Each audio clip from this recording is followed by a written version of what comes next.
Bonsoir à tous et ravi de vous retrouver pour cette édition de 22h, les faits saillants de l'actualité.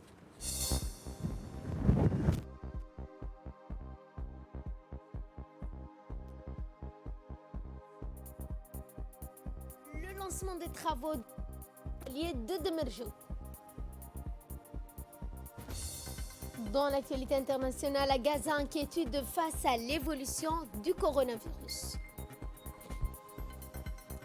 Bonsoir à tous. Le chef de l'État a donné ce matin le coup d'envoi des travaux de construction du port pétrolier de Demerjouk. Le chef de l'État a présidé ce matin une cérémonie dédiée au lancement des travaux du futur port pétrolier de Demerjouk, un complexe économique qui sera à terme doté d'une jetée offshore 3 km, d'un centre d'ingénierie et d'une zone de stockage des hydrocarbures.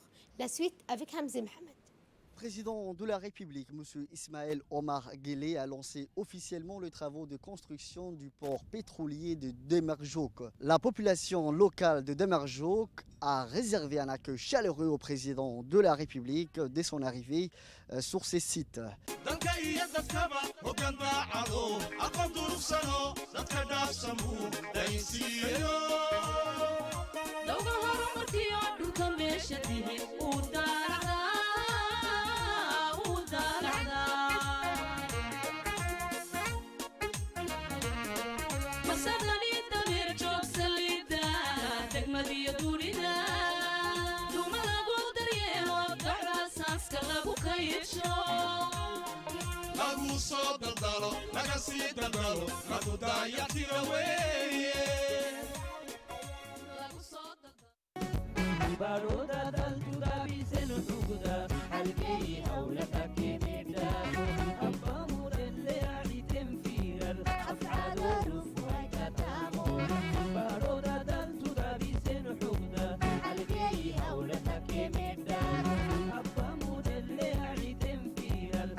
Le chef de l'État, M.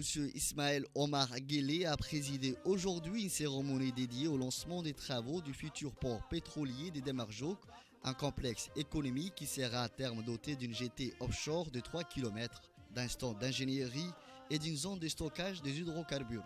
Le futur port pétrolier de Demerjouk est doté d'une capacité de traitement annuel de 13 519 254 tonnes et d'une capacité de stockage de 800 000 m3. Édifice moderne et de haut standing, il est conçu de telle sorte qu'il puisse fournir des prestations de services à toutes les gammes de navires, y compris ceux de dernière génération. Signe manifeste d'une volonté politique visant à l'assigner à des objectifs de compétitivité et de rendement, il sera adjoint de 2 quais dont l'un peut accueillir le navire de capacité allant de 2000 à 30 000 tonnes pétrole lourd et l'autre le navire de capacité allant de 5 000 à 100 000 tonnes de pétrole lourd. La réalisation de cet ouvrage est confiée à une société marocaine, Somadjek, spécialisée dans la construction des infrastructures portières. Le port pétrolier de Demerjouk, dont les travaux de construction ont été lancés aujourd'hui, constitue une des phases du méga-projet Demerjouk Djibouti Industrial Zone, programme censé assurer le développement industriel de notre pays. Ces programmes prévoient la transformation de la localité de Demerjouk en un pôle de développement industriel et énergétique.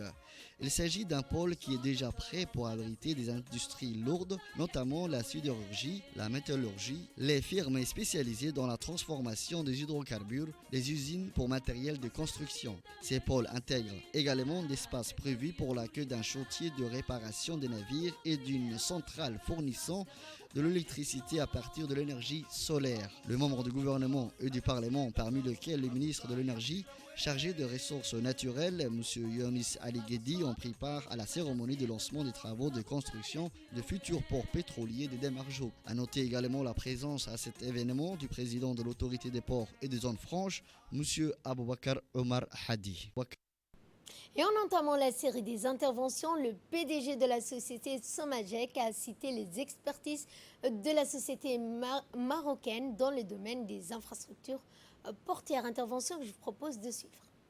Excellence, Pour ce qui concerne actuellement les capacités de l'entreprise marocaine pour pouvoir réaliser ces travaux, je voudrais vous donner quelques aperçus sur les travaux déjà réalisés et vous puissiez renouveler cette confiance pour ces travaux et pour tout ce que vous pouvez avoir à faire dans le cadre où l'entreprise peut vous accompagner, non pas dans les travaux uniquement, mais aussi dans l'assistance, dans le conseil et dans les expertises au niveau des études, des conceptions et des réalisations. Somagec est un groupe qui a développé au Maroc actuellement, principalement dans le maritime, près de 80% de tous les ports du Maroc, sur 3500 km de côte, ce qui représente un peu plus de 27 km de quais à des profondeurs allant jusqu'à moins 18, comme Tanger Méditerranée.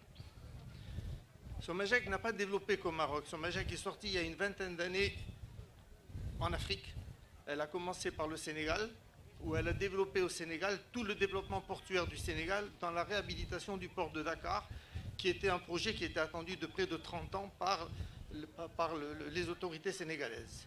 Somagec a gagné donc ce concours qui était financé par la Banque mondiale, le FADES, et elle a développé la totalité du port. Derrière, Somagec s'est trouvé donc comme acteur, un acteur important en Guinée équatoriale, où elle a passé, et elle y est toujours depuis pratiquement maintenant 18 ans. On a réalisé plus de 5 milliards de dollars de travaux qui sont actuellement, je dirais, une fierté pour le pays et une fierté surtout pour l'Afrique. Mais le côté important, excellent, c'est de pouvoir prouver qu'on a des outils africains qui sont capables, quand on a des donneurs d'ordre africains, qui puissent faire confiance à ces outils, de montrer ce qu'on est capable de développer ensemble. Et l'oreille d'écoute de la société africaine, de Somagec, des entreprises qui sont au même style que nous, est très importante parce qu'elles vous accompagnent avec le même sentiment, le cœur, la volonté de pouvoir montrer au monde entier qu'on est capable de pouvoir développer et faire. Aujourd'hui, Somagec a réalisé en dehors du Maroc, pour la Guinée équatoriale, près de 7 ports, 4 aéroports, tout un développement au niveau des îles qui sont certaines à 800 km du territoire. Elle a développé l'adduction d'eau, la conduite d'eau, le traitement d'eau. Elle fait même la gestion d'une ville avec 250 000 habitants. On a dépassé le niveau africain. On est rentré en Amérique latine. On est depuis 2015 sur le territoire actuellement au Paraguay. On développe aussi avec eux de l'énergie. On vient de terminer une ligne de 386 km en 500 kV. Et aujourd'hui, l'expansion de la société ou des sociétés africaines n'a pas de limite, si ce n'est qu'elle doit être accompagnée avec des financements. On a nos partenaires qui sont des partenaires français ou des partenaires chinois avec lesquels on développe avec eux le montage des financements. Le président de l'autorité des ports et de zone franche de Djibouti, Aboubakar Omar Hadi, a souligné que ce projet va permettre le développement du tissu industriel de Djibouti afin de répondre à un besoin transnational des pays enclavés. Quant au ministre de l'Énergie, Younis Ali Guedi, a tout d'abord fait part de sa satisfaction de voir se concrétiser ce projet gazier afin d'asseoir une intégration majeure. Je le suis d'autant plus qu'en ma qualité de ministre de l'Énergie chargé des ressources naturelles, j'ai eu l'insigne honneur et le privilège de suivre la genèse et l'évolution parfois difficile de ce projet d'infrastructure durable pour notre pays. Le voir aujourd'hui, ensemble, entrer dans cette phase déterminante, quel lancement de travaux me remplit de fierté et de satisfaction. Excellence, Monsieur le Président de la République, Mesdames et Messieurs, permettez-moi de le rappeler que le moment est tout simplement historique. Historique car nous voici réunis aujourd'hui pour marquer le lancement de ce qui sera le plus gros chantier jamais réalisé dans cette zone de Demerjo, pour mettre sur pied ces pôles industriels tant attendus par nos concitoyens, mais également la plus vaste plateforme d'hydrocarbures du pays et de toute la région de l'Afrique de l'Est avec les projets gaziers. Symbole de cette immense confiance que notre pays inspire aux yeux des investisseurs étrangers, ces gigantesques ouvrages annoncent également un avenir radieux qui se dessine chaque jour un peu plus à notre jeune nation et demeure surtout l'illustration parfaite du rôle majeur de la République de Djibouti pour asseoir une intégration économique régionale réussie dans cette partie du monde marquée, hélas, par les affres de l'instabilité politique. Ce projet, bien entendu, composé d'une jetée offshore reliant à une zone terrestre et destiné à servir des multiples utilisateurs finaux pour le chargement et le déchargement des produits pétroliers. Ces complexes portières industrielles dotés d'une capacité annuelle de 13 519 254 tonnes pour un stockage total de 800 000 m3 aidera sans aucun doute au développement du tissu industriel de notre pays. Et le président de la République a dans son allocution souligné que ce grand projet le rendait fier. Ce projet, a-t-il dit, va nous permettre de bâtir un tissu industriel qui va nous connecter avec le reste du monde, mais pas aussi, et jouera un rôle important dans notre croissance économique. Ce complexe nous permettra, comme nous l'espérons, de créer beaucoup d'emplois, surtout pour nos jeunes. Le parc industriel que nous voyons aujourd'hui prendra racine ici et consolidera notre place, non pas dans la région, mais dans le monde, et faire de Djibouti un acteur incontournable pour l'Afrique, pour le Golfe arabe et pour le monde entier. Le chef de l'État également a reçu aujourd'hui, en fin de matinée, au Palais de la République, le président de la région somalienne de Galmoud, M. Ahmed Abdi, à la tête d'une délégation de haut niveau de son administration qui effectue depuis hier mercredi une visite de 72 heures à Djibouti. L'audience entre le président Guelleh et Carrier servit de cadre à l'évocation des derniers développements survenus en Somalie dans la région de Galmoud. La paix, la stabilité et la portée des efforts entrepris en vue de la réconciliation entre toutes les composantes et sensibilités somaliennes, l'appui complémentaire que la République de Djibouti est à même d'apporter à cette nation sœur au regard des défis les plus en vue qui se posent aujourd'hui à son retour efficient dans le concert des nations, en autre thématique été abordée au cours de cette rencontre. Les discussions ont ensuite été étendues à l'assistance, notamment technique, de transfert de compétences et savoir-faire que notre pays a au profit d'offrir à la région somalienne de Galmoud, dans la quête légitime de dernière à réaliser des infrastructures portières dans sa localité côtière. Également dans l'actualité, le ministre de l'Éducation nationale, de la formation professionnelle, Moustapha Mohamed Mahmoud, a procédé hier mercredi à la remise de lots de matériel informatique et bureautique aux directeurs des écoles de l'enseignement de base. Le secrétaire général et les directeurs généraux de l'enseignement et de l'administration ont pris part à la cérémonie qui a vu plusieurs dizaines de chefs d'établissement de l'enseignement de base venus recevoir officiellement ces matériels scolaires. Ce sont plusieurs centaines de photocopieuses, d'imprimantes et d'ordinateurs de bureau, mais aussi 30 conteneurs et 40 pieds, soit plus de 25 000 rames de feuilles blanches de matériel de nettoyage qui ont été ainsi distribués à l'ensemble des écoles du primaire, à l'exception de celles qui ont déjà reçu leur dotation l'année dernière. L'occasion pour le ministre de rappeler les conditions de la rentrée scolaire qui sera assez particulière cette année après la fermeture prématurée pour cause de crise sanitaire. De l'Éducation nationale, au début du mois d'août, nous avons eu une réunion avec le ministre de l'Éducation nationale qui nous avait promis de doter les écoles de tous ces matériels afin de nous faciliter le travail. Sachant que cette année, ce sera une année exceptionnelle, nous devons, les enseignants ainsi que les personnels pédagogiques doivent beaucoup plus se concentrer sur l'aspect pédagogique. Et pour ceci, le ministre nous a facilité la tâche en nous offrant ces matériels pour ne pas avoir le souci des matériels. Prenons la parole à cette occasion. Le ministre de l'Éducation a réaffirmé son engagement à travailler dans les meilleures conditions durant cette année scolaire qui démarre. On fait vraiment beaucoup de gymnastique pour disponibiliser ces matériels en début d'année. Nous avons à peu près 130 photocopieurs 130 photocopieurs vont être distribués pour cette rentrée scolaire et à peu près 45 imprimantes sans ordinateur de bureau fixe, mais également à peu près 43 conteneurs de 40 pieds et plus des rames de papier, à peu près 25 000 rames de papier. C'est pour que vraiment vous n'ayez plus en début d'année les soucis matériels. Vous avez encore cette chance que dans chaque salle de classe sont déjà installés dans certaines écoles des distributeurs de lavage de mains.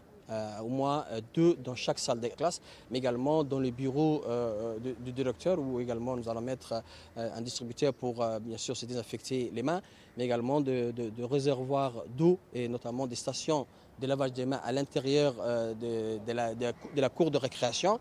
Parce que je sais que le deuxième souci des directeurs, c'est également les toilettes. Donc les toilettes vont être également réhabilitées dans la plupart, sinon la majorité des écoles.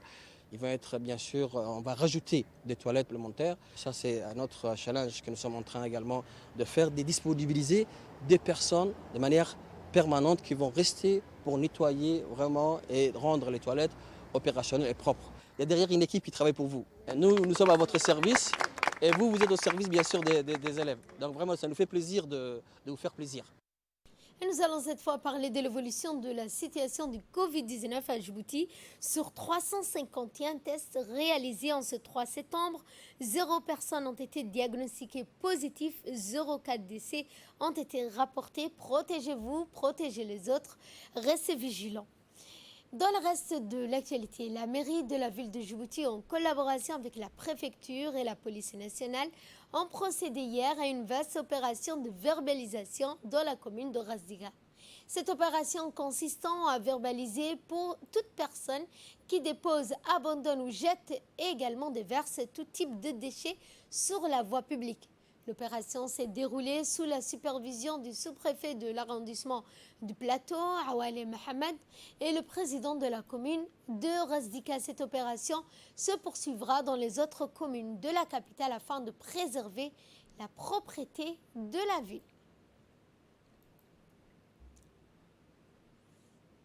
Des eaux usées sur la voie qui dégradent la chaussée. Aussi, nous avons constaté que les administrés de Razdiga ne sont pas encore conscients et déposent toujours leur détritus devant leur devanture, ce qui est interdit. Aujourd'hui, nous avons commencé la verbalisation et ça va se poursuivre. Et les récidivistes seront transférés au parquet. Je tiens à remercier la police nationale qui nous a prêté main forte lors de cette opération. Je vous remercie. Et de là, nous passons à ce qui domine l'actualité internationale à Gaza. Inquiétude face à l'évolution du coronavirus. 83 nouveaux cas de coronavirus ont été recensés à mercredi dans l'enclave palestinienne qui compte désormais plus de 400 malades et la très grande majorité ayant été contaminés désormais hors des centres de quarantaine. À Gaza, l'un des défis de la lutte contre le coronavirus, c'est aussi l'indispensable coopération de nombreux acteurs dont l'Agence des Nations Unies pour les réfugiés palestiniens qui administre près d'un tiers de la population, mais aussi les organisations non gouvernementales qui apportent une aide médicale indispensable. En Grande-Bretagne, au moins 409 migrants ont atteint les côtes britanniques ces dernières 24 heures, profitant d'une accalmie sur la Manche. C'est à bord de petites embarcations précaires que des centaines de personnes ont tenté de rejoindre leur Eldorado après des mois, voire des années de périple depuis leur pays d'origine. La plupart ont été interceptés et emmenés à Douvres. Le Premier ministre britannique Boris Johnson a déclaré que le Royaume-Uni était une cible et un aimant pour les trafiquants d'êtres humains et a promis de modifier la loi pour aider à lutter contre ces activités. Fin de ce journal, merci à vous de nous avoir suivis. Excellente soirée à toutes et à tous.